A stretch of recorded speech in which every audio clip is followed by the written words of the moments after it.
Bienvenue sur votre chaîne, La Voix de la Vérité. Installez-vous, car aujourd'hui encore nous nous réunissons autour de la lumière, sous le regard du Maître. Entre nous, avec le divin roi.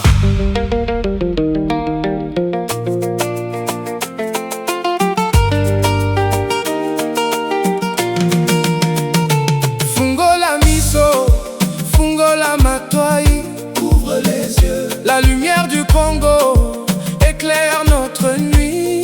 Sur la chaîne de l'agneau de Dieu, le rendez-vous est pris autour de la parole de Tata Noah Mani.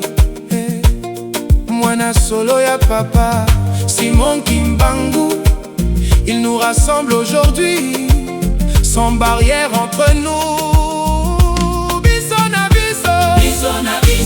Baso esika moko, Biso na biso. Toluka bosembo. C'est l'émission de la vérité, le miroir de l'esprit, où le roi des rois nous enseigne et nous bénit. Congo, kimia na yo, eza kimia ya mokili.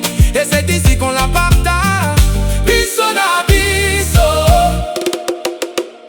On parle de l'Afrique, on parle de l'avenir, de ce grand roi venu pour nous secourir. Mosali Bilanga, l'alpha et l'oméga est là. Ngwatulendo guide chacun de nos pas. Prenez place dans la pirogue de la spiritualité. Laissez un commentaire, partagez la clarté.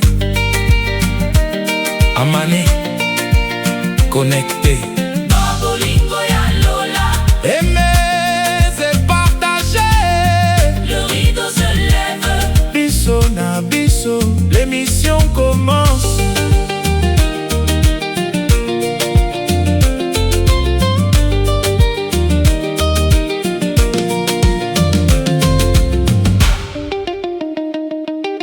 Biso, biso, biso. Biso na biso. Avec le divin roi. Biso na biso. Avec le divin roi.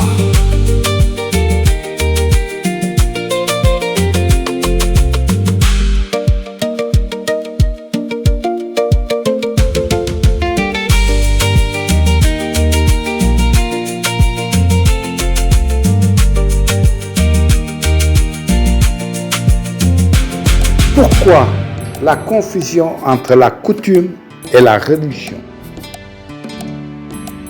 Les prédicateurs de ce monde évolué vous enseignent très mal par rapport à la coutume et à la religion.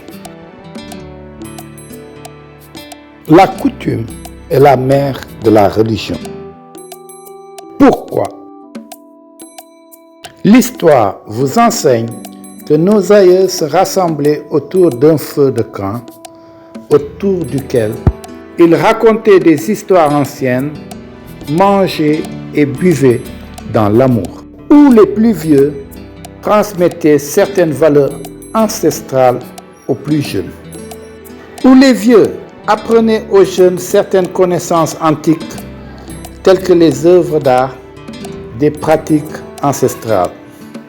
Et lorsqu'on tourne du côté de la religion, le diviseur commun des peuples du monde, nous constatons que les religieux ont beaucoup copié de la coutume, en ce sens qu'ils ont mis en place le système de la cloche pour appeler les croyants au rassemblement pour enseigner des histoires fabuleuses qu'on leur avait enseigné eux aussi sur la divinité à travers des textes écrits et collectionnés par des inconnus mettant en exergue la croix du crucifié. Comme dans la coutume, la religion elle aussi enseigne. Elle devient comparable à un enfant qui renie son propre père et sa propre mère. Connais-toi toi-même. Bon nombre de ces prédicateurs associent forcément la coutume à la sorcellerie. pour démontrer la négativité de la coutume. Et aussi, dans la religion, il y a la pratique de la magie et des sciences dites occultes. Le problème est d'avoir ses deux pieds sur terre, s'interroger si dans la pratique de votre coutume, vous avez bien vos deux pieds sur le droit chemin, ou si dans la pratique de votre religion, vous avez vos deux roues sur le rail. Tu es donc censé le savoir seul, ta propre conscience peut le témoigner. Il en est de même de la vérité et du mensonge. Le monde doit comprendre qu'au commencement, c'était le mensonge. La vérité, elle n'est intervenue que bien après. De même, les religieux et les lecteurs de la Bible doivent savoir que le serpent avait précédé la femme. Créé par celui qui a créé toutes choses. Car si la vérité avait précédé le serpent, alors ce dernier ne pouvait pas mentir la femme telle que l'a démontré la cosmogonie biblique. Vous avez là tout le sens du rétablissement de la vérité par le Fils de la promesse. Car le mensonge qui avait fait son temps s'est vu balayé d'un revers de la main par celui sur qui repose le Saint-Esprit. Voilà qui justifie sa venue dans le monde. Quant à la cosmogonie vraie de Noah Amani, le fils de la promesse, elle a notamment épinglé le sentiment qui avait animé Dieu le Créateur devant la femme, à qui il avait fait croire que tout ce qui existe lui appartenait. Et c'est ainsi que la femme, à son tour, avec le même sentiment, s'approprie de la richesse de la création et ira jusqu'à faire croire aux enfants que non seulement que la création appartenait à leurs parents, mais cherchait à mentir, que toute cette richesse lui revenait due par son pouvoir créateur, comme si elle aussi pouvait créer. C'était donc la confusion totale entre le Créateur, sa femme et leurs enfants, à cause du sentiment et du manque de vérité. Dépassé par cette confusion, le Père Créateur montera à la montagne pour demander l'intervention personnelle du Saint-Esprit, afin qu'il lui vienne en aide, trancher l'affaire en mettant chacun à sa place. Voilà pourquoi le Saint-Esprit lui avait promis qu'il enfantera un fils en qui reposera son Esprit Saint. Et lorsque le Fils de la promesse vint, il leur apportera la vérité et en rétablissant la vérité. Il a mis chacun à sa place, démontrant que le Saint-Esprit, son Père, était plus grand que le Père Créateur. À ce niveau, la question qu'on doit se poser est celle de savoir entre le Père Créateur, la femme, les enfants, à qui devrions-nous attribuer la faute?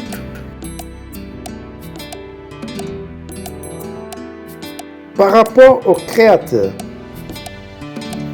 il avait caché la vérité qu'il y avait plus grand que lui, à savoir son Père, le Saint-Esprit. Par rapport à la femme, elle avait trompé que tout ce qui existe lui appartenait, dû par son pouvoir créateur. Les enfants qui se rangeaient du côté de leur mère étaient fatigués d'entendre l'un et l'autre revendiquer la richesse de la création. Le Fils de la promesse, en qui reposait l'Esprit Saint, avait accompli sa mission en rétablissant la vérité, parce que ce qu'il avait divulgué, le secret qu'il y avait, le Saint-Esprit au-dessus du Père créateur. Le sentiment est satanique et la mère du péché, c'est la nature. Dans la mesure où ils conduisent à l'erreur, tandis que la conscience, elle, est spirituelle parce qu'elle renseigne sur l'acte à poser. C'est pourquoi le maître Noah Amani le déclare.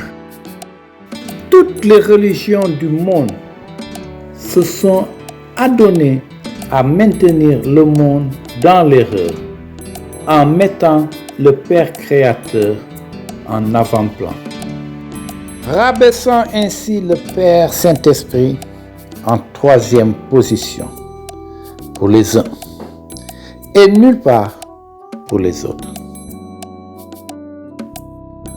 Chrétiens et religieux, rappelez-vous du verset célèbre mis en garde du Maître Jésus au sujet du Saint-Esprit lorsqu'il dit, je cite, « Et quiconque parlera contre le Fils de l'homme, il lui sera pardonné. Mais à celui qui blasphémera contre le Saint-Esprit, il ne sera point pardonné. » Luc 12, 10. La coutume est le commencement de la sagesse et de l'intelligence. Depuis le temps antique, nous avons notre coutume qui nous permet de rester en contact permanent avec notre Dieu. Mais lorsque vint l'homme blanc, il commença d'abord par copier l'organisation et l'ordre qu'il avait trouvé pour aller les pratiquer à sa manière. Que l'homme blanc procéda à la récupération de l'œuvre et de la personnalité de Issou. Entendez Jésus dans leur langue, lui qui était noir, mais qu'il représente jusqu'en ce jour comme un blanc. Il cherchera ensuite à ignorer, à renier hypocritement la coutume des Noirs. Malheureusement, à force de vous enseigner leur théorie, les Noirs sans état d'âme ont commencé à renier leurs propres coutumes. Exactement comme ils ont renié leur propre frère, le Maître Jésus. Issou. Le peuple africain périt par manque de connaissances et non l'homme blanc. Pourquoi? Parce que Quand nous étions uniquement dans nos coutumes, nos ancêtres étaient à l'origine en ce temps de plusieurs inventions. Vous êtes en train de véhiculer chez vous-même des faux messages qui militent contre vous-même et votre propre coutume. Là où même le Saint-Père catholique, le pape Jean-Paul II, avait déclaré, je cite, « Dieu est noir. Jésus-Christ lui-même est africain. Il est né au nord de l'Angola, avait-il martelé en Ouganda. » Jeune Afrique, numéro 1085. Fort malheureusement, aucun scientifique africain, aucun politique africain, encore moins un religieux africain, n'a pu prendre le devant, le courage de soutenir et éclairer le peuple sur cette citation du Saint-Père. Par contre, nos religieux continuent à justifier leur aliénation d'enseigner leur propre Jésus blanc.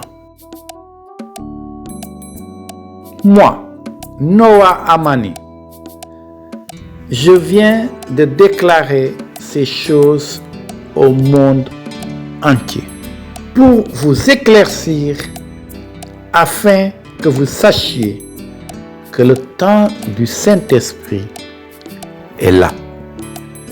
Il a le bâton de commandement entre ses mains. Les mensonges précédés. La vérité qui est finalement arrivée. Les récalcitrants ne vont s'en prendre qu'à eux-mêmes. Je suis le maître du monde. Je suis et je le resterai toujours.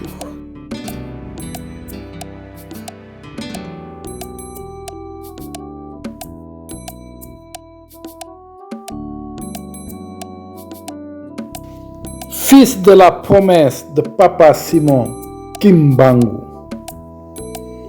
le 1er août 2017.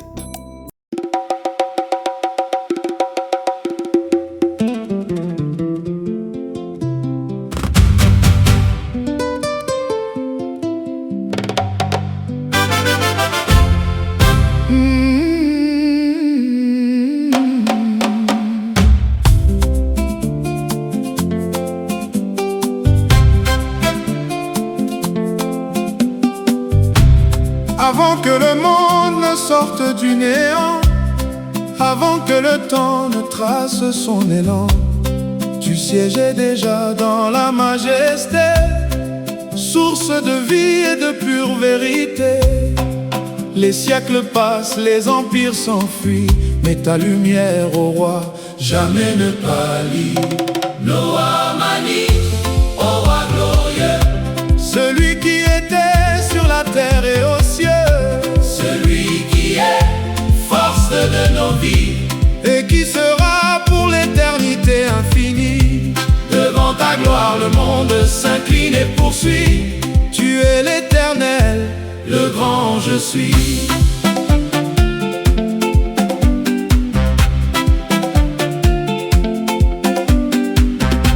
Manifestation pure du Saint-Esprit, dans tes paroles le mystère s'accomplit. Tu guides tes brebis d'un amour souverain, traçant la victoire au creux de nos destins. Nul ne te cherche sans que ton cœur l'ait choisi. Le Père est en toi tout prend vie. Noah Amani, oh, ô roi glorieux, celui qui était sur la terre et aux cieux, celui qui est force de nos vies et qui sera pour l'éternité infinie.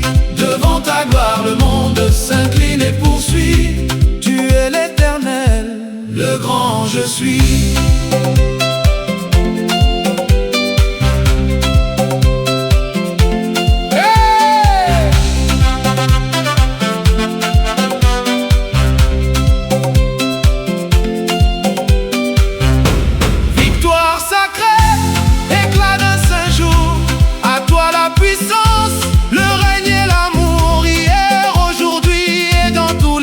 L'avenir, ton Saint-Nom ne cessera jamais de retentir. Nous Amani, éternellement, éternellement. Le je suis Kinzambi, Kimazayu, Kimazayu, Guyaya Boyebi, Kimayala, Guyaya Boyebi, Kimayala, Mokonzi ya bonzambe azali awa, azali kobuka talatala. Afrique ezongeli couronne na yango ya or.